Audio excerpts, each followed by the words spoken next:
This is the 10-Minute Contrarian Podcast. This is VP. We are a solutions-based podcast, diving into the world of contrarian investing and alternative finance. You can find us hosted on the No Nonsense Forex YouTube channel, nononsenseforex.com, and podcast players everywhere. Episode 205 is brought to us by Bybit. Bybit has stock trading now. It's going to be one of those things where they're just going to have everything that you could ever think of trading on one of the best platforms in the world. One of the top 5 most capitalized platforms in the world. So capitalized it can withstand the largest hack in world history and not even stop trading. That's what we're talking about here. And you can get bonuses just for clicking my link. You're going to find that in the Bybit blog, which is down below in the show notes. Make sure you read that blog to see if Bybit is for you. And then my affiliate link will be at the very bottom. Get yourself signed up. Get yourself trading just damn near everything, with huge benefits to boot, because with Bybit membership has its rewards. It is the 10-Minute Contrarian Podcast, and one quick announcement, I guess, before we get started. I just learned this morning, but my X account is not working. It was only kind of working yesterday, and then this morning it's just not doing. I tried to put out a tweet, and it didn't do anything at all. And then I tried to ask Grok, and Grok was down too. So this might be a nationwide, worldwide outage for all I know. I'm not sure if it's happening to you, but if you don't see me tweet for a while, or maybe a long while, this is the reason why. But hopefully we'll be back on track there sooner as opposed to later. But, contrarians, it is the 5 Flags episode. There are variations of this all over the web. I have, in doing research for this show, I've seen a lot of different interpretations, but I have found the one that I think is the most accurate and the one that I think works best for us and makes the most sense for what we're doing. Now, some of you have no idea what this is, and that's fine. Most people do not. We'll get into exactly what it is in a moment. But who is this for, really? We started talking about, especially in probably the last, year and a half, 2 years, of spreading yourself out with your money and also yourself and your own sovereignty to give you protection and reduce your exposure to one bank or one country's crazy government, or what could be one country's crazy government in the future. Even if things are going well for you in your country right now, you are old enough to know that you are one election away from all of that going completely sideways.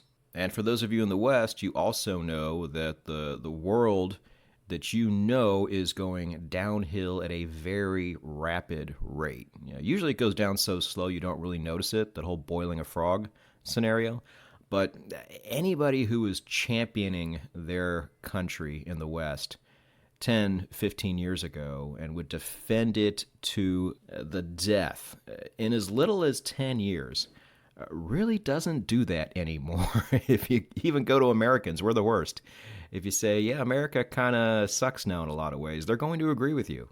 And this decade, which I said even before the decade just barely began, that it's going to be a crazy one, has been nothing but crazy. And a lot of us have learned, especially in the West for the first time, when it comes to our governments, if they can, they will.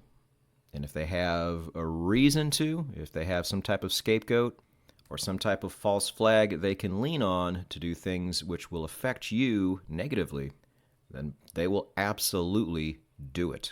And with the end of globalization, with population decline, as things we've all talked about on this show, do you think the situation is going to get better or worse? And I've heard this put really well. They said, okay, if there's under a certain percentage chance that something is going to happen, then you really don't need to take any precautions.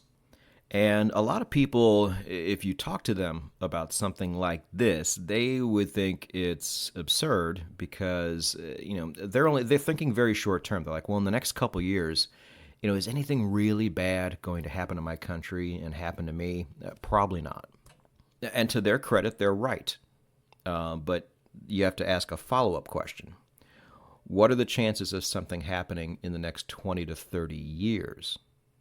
Because that percentage goes way up because of 2 things. One, the trajectory we're on, especially in the West, and 2, anything could happen, in the next 20, 30 years. We don't know. Are you really going to risk everything you've built and everything you're trying to build in the future and leave it all in the hands of one country and one government or one banking institution? Like I've always thought that was incredibly reckless. When you can protect yourself for life and as a bonus pay a lot less taxes for life. You will have opportunities internationally that were not available to you before. And I'm talking to especially Americans. God, Americans think we just have access to everything. You don't. As a matter of fact, you have quite a bit less than most people. A guy from Germany has far more financial options than you do. But even that guy from Germany is still quite limited. And going offshore and getting your 5 flags set, can go a long way into fixing this problem.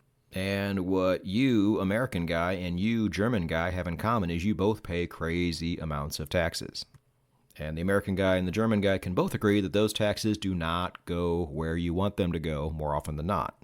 And it does not have to be this way. Now, I can only speak for myself here, but in 2024, I paid over 80% less taxes than I did in 2023. Go to your tax return right now, find out how much you paid, and then take 80% off of that and put it right back into your bank account. Now do that for the next 20 years. What does this look like? Now tell me again this isn't worth doing. And it's funny, too. I've always heard of 5 flags theory. I never really investigated what it was. I just kind of assumed that I was doing some variation of it. It turns out this is exactly what I've been doing for the past 4 years of my life. And didn't even realize it. So I was really excited when I heard about it. I currently have 4 out of 5 flags firmly planted right now. And so some good news on that front. I only really started doing this in 2021, so it's only taken 4 years for me to get here. And there was a lot less of a blueprint of what to do back then, or if there was, I was not aware of it. So I did everything the hard, stupid way, made a boatload of mistakes, and still got here in about 4 years' time. And you do not have to be rich to do this. I'm not rich. Well, I take that back. I am rich in the country I live in. We've talked about that. But I'm certainly not American rich. I went on AI and asked it. Told them on average how much I bring in, and they were like, no. Not even close, kid. So if any of this seems intimidating to you, it's only intimidating because you're putting limitations on yourself and you're making excuses. Is there work involved? Sure. Why wouldn't there be? But it's work you need to put in, and you need to do it soon, because the bad news is, and I say this every time I talk about this, it only gets more difficult as time goes on.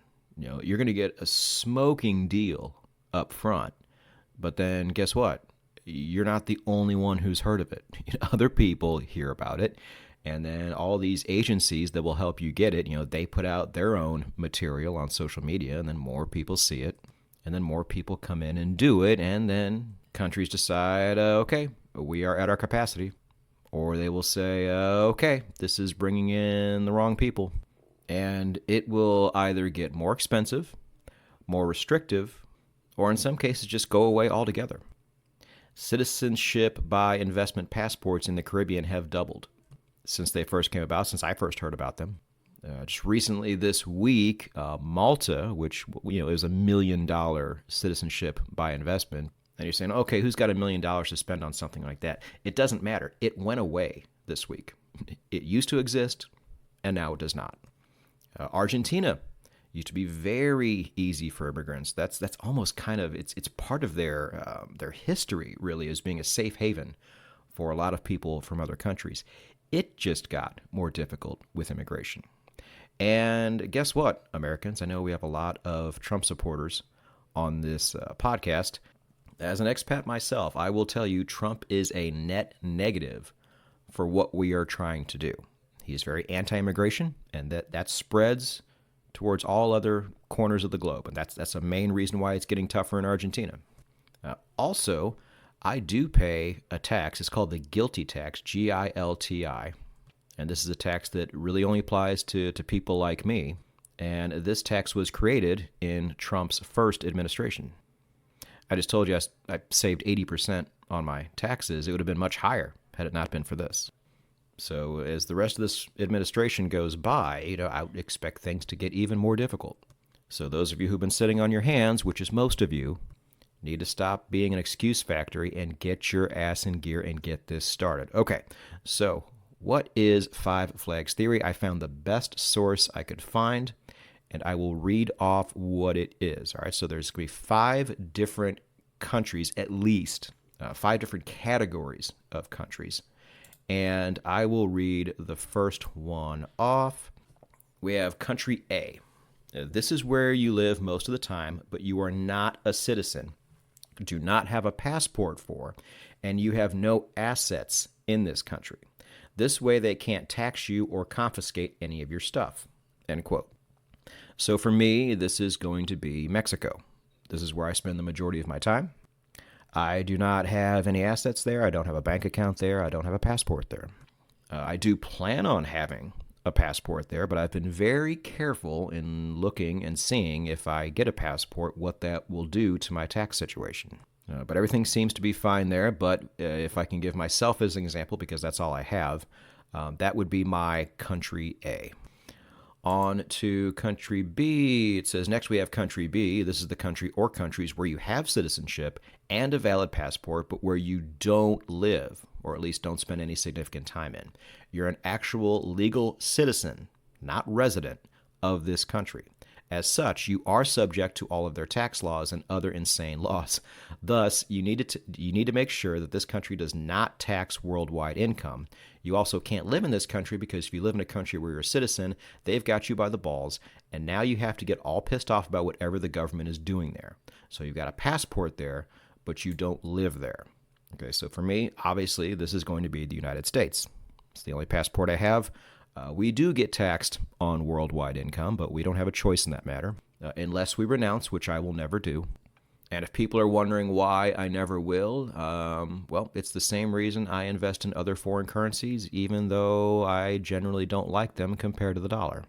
It's because at the end of the day, I and everybody has to understand that there is always a chance we could be completely wrong. And if I'm wrong, and I give up what is a really good passport and one of the only countries in the world that can defend and feed itself with absolutely no help, and I gave it away to save a little bit on taxes or because I'm a Bitcoin maxi libertarian crazy pants, no. Dumb. I would never do that. I'll just pay the taxes and I'll deal with it. I'll live. I live in a cheap country. I'm going to eat. There's absolutely no reason to do that. But back to what we're talking about here. This is my country B, and all of you, as long as you have a passport, which most of you do, will probably also already have a country B. So there you go. You already got one flag down. Nice job. Actually, I shouldn't say that. No, you don't. If you currently live there, then this does not apply to you just yet. But as soon as you move out and plant yourself somewhere else and get yourself a country A, then you will also have a country A and a country B. So there you go. Moving on to country C, it says, then you have your country C. This is where you base your legal business entity and your business checking accounts. You need to make sure you use a country with zero or low corporate taxes, and that is at least somewhat friendly to foreign business owners. Not all countries are. Because foreign banks can just suddenly close your checking account whenever the hell they want, you need to use at least 2 different accounts at 2 different banks in your country C to prevent any hassles. It goes on to say, also, just like having at least 2 passports, you also want a secondary backup country C just in case anything were to happen with your current country C. This doesn't mean you have to set up 2 different international companies in 2 different countries, though you certainly can.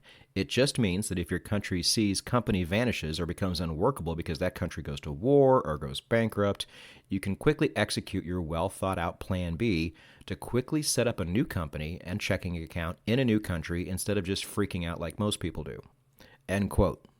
I love this because, again, this is something I have already done. I have a company and a banking account in Panama, and also in Paraguay. This is part of the tax strategy I told you about before.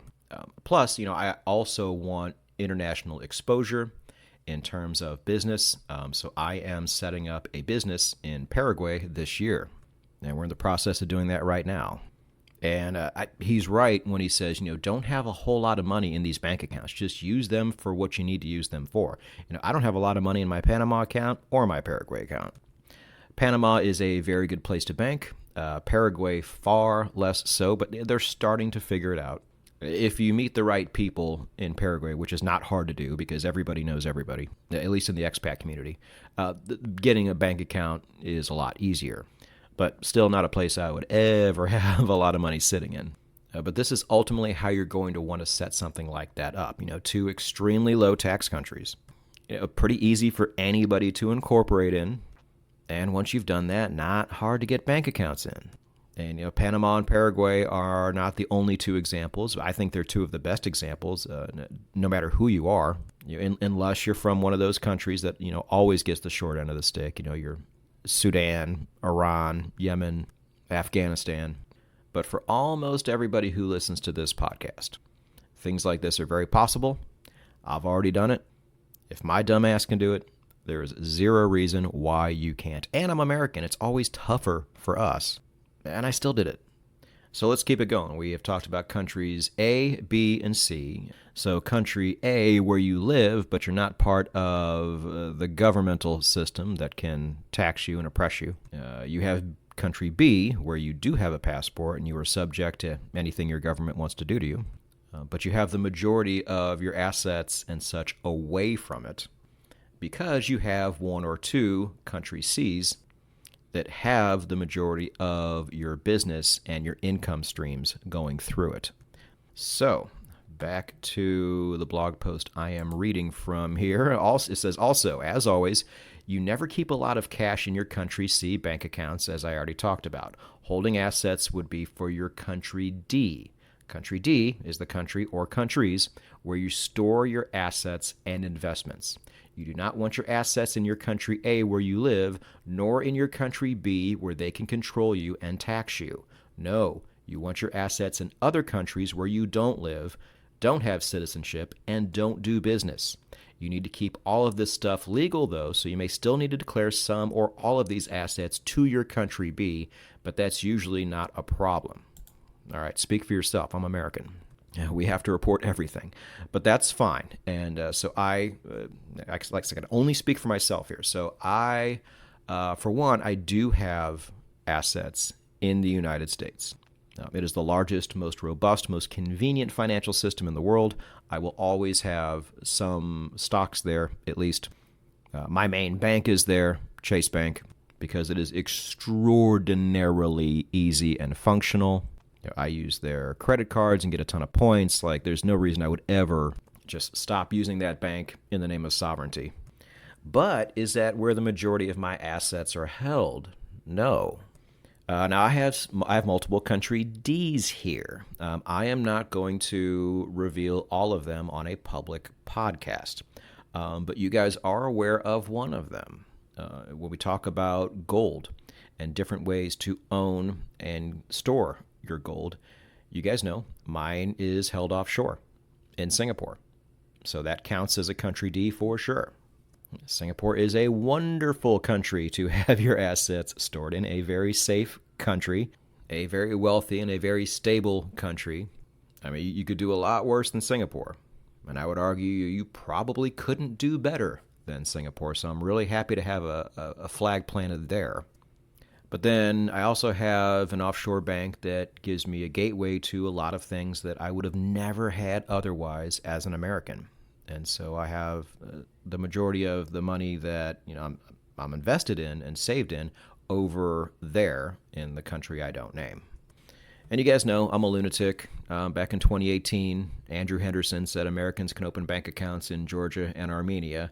And so even though I couldn't really comfortably afford to go there, I just got up and did it anyway and went there and opened bank accounts. And I'm really glad I did. That I don't have a whole lot in there, but I've been able to take advantage of some really great currencies that give you really great interest rates on top of that. So, yeah, that's a bonus step some people may not want to do, but just an example of how I can't really consider that a country D because there's not a whole lot going on over there right now. But there always could be. And all I have to do is click a few buttons and make it happen. And so many of you can just go do something like this right now.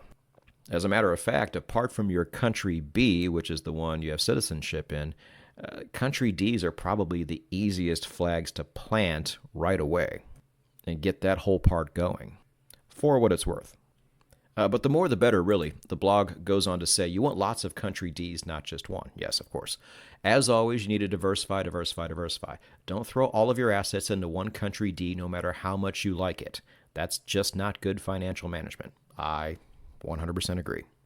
Okay, moving on to the last flag. There's an optional country E. Country E is a country that has zero sales tax or VAT taxes on foreigners and has extremely low prices on everything, or pays very low prices on certain things like electronics. Country E is where you buy your stuff or go on vacations. Now, I don't have a country E. I don't have an office or something where I need to go to another country just to buy cheap office supplies and computers and stuff like that. I don't really see a need for that end of it. But if you want to have a country that you really like, that you like to keep going to over and over again, this would probably be your country E. Now, some of you might already have that, to be honest. I don't have that because I'm the type of person to where it's like, well, I could go back to this country, or I could go discover a new country. And I usually choose the second option when faced with that decision. For what it's worth, I guess while we're just kind of playing this game, if I had to have a country E that I just keep going back to, it would have to be a country that's fairly easy to get to and very diverse, and just like you get a new adventure every time you land if you want one. I would say Spain would be a good candidate here. I definitely need to get more Spain time. Honestly, we're probably kind of far away from that, but it's something I can aspire to in my own five flags theory. That would, at this point, probably be it. But hopefully you guys understand the five flags theory a lot more now and understand the nuances to it. You can't just say, country A does this, country B does this. You need to understand why, and you need to make sure that you take the good and the bad with these countries, and you take advantage of the good and you avoid the bad by having the majority of your assets or your business or your banking or yourself in a different one of these five countries, because that's where the game is really won. And as we've spoken about, don't despair. You already probably have one of these. The second one is fairly easy to do without really getting up and going anywhere. Occasionally you may have to go open bank accounts in person, but that's fine. Back in 2018 when I went to Georgia and Armenia, did it set me back a bit financially? Yeah, but I had a great time. I got to see Ukraine before the war. Georgia is awesome. Armenia is awesome. Extremely developed, really nice people, great food. I played a game in Georgia to where I was like, okay, let's see if I can spend more than $20 American, including wine, on dinner. And I couldn't do it. I don't know if you could do that now, but it was just such a great time. I would love to go back to that area too. But I just want to say that Five Flags theory is, I think, a really great option for most of you. Maybe not all of you, but certainly the vast majority of you. I think you know that as well. And even if any of this sounds remotely intimidating to you, let me just say it's very, very doable. The only thing holding you back is yourself. And all of these excuses that just don't make any real sense.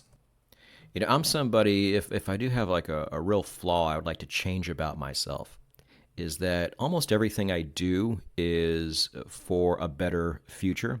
So in a lot of ways, I kind of live in the future. I need to live in the now a lot more. And I've been working on that, and I've been getting a lot better at this. But I'll tell you what, no regrets. It's that old saying, if you can do something now that your future self will thank you for, that you 5 years from now will absolutely thank yourself for, This is one of those things. If we somehow miraculously find a way to all of a sudden start having a lot of babies with each other and reverse the population decline, and all of a sudden this crazy amount of debt that we've racked up to where the interest payments are not even sustainable anymore, if we find a way to magically make that go away, and crazy governments who want to control what we do all of a sudden decide to stop doing that, then okay. Maybe there's no need to do anything like this, and everything will be fine. Or maybe everything will be fine despite all of those things. But just the simple peace of mind of knowing that if it doesn't, that you and everything you've worked for and everything you will work for is going to be completely protected. And as a result, your family is going to be protected too. What kind of price are you going to put on that? 100% worth it. Contrarians, believe me. I've done it, and I've done it the hard way. And now, based on what you know, and all of the great resources which are out there now in 2025 that were not around 4 years ago, you can now start doing this the much less hard way. But as we said before, time is a factor. In this business, doors close far more often than they open. But once you're locked in, you're locked in. But it involves doing something that may be or may feel uncomfortable to you. It's going to involve doing things that your average person would never consider, and therefore, they're not going to understand why you're doing it, and they're probably going to think you're crazy. But that's fine, because as with everything on here, we know we're not crazy. We're just early.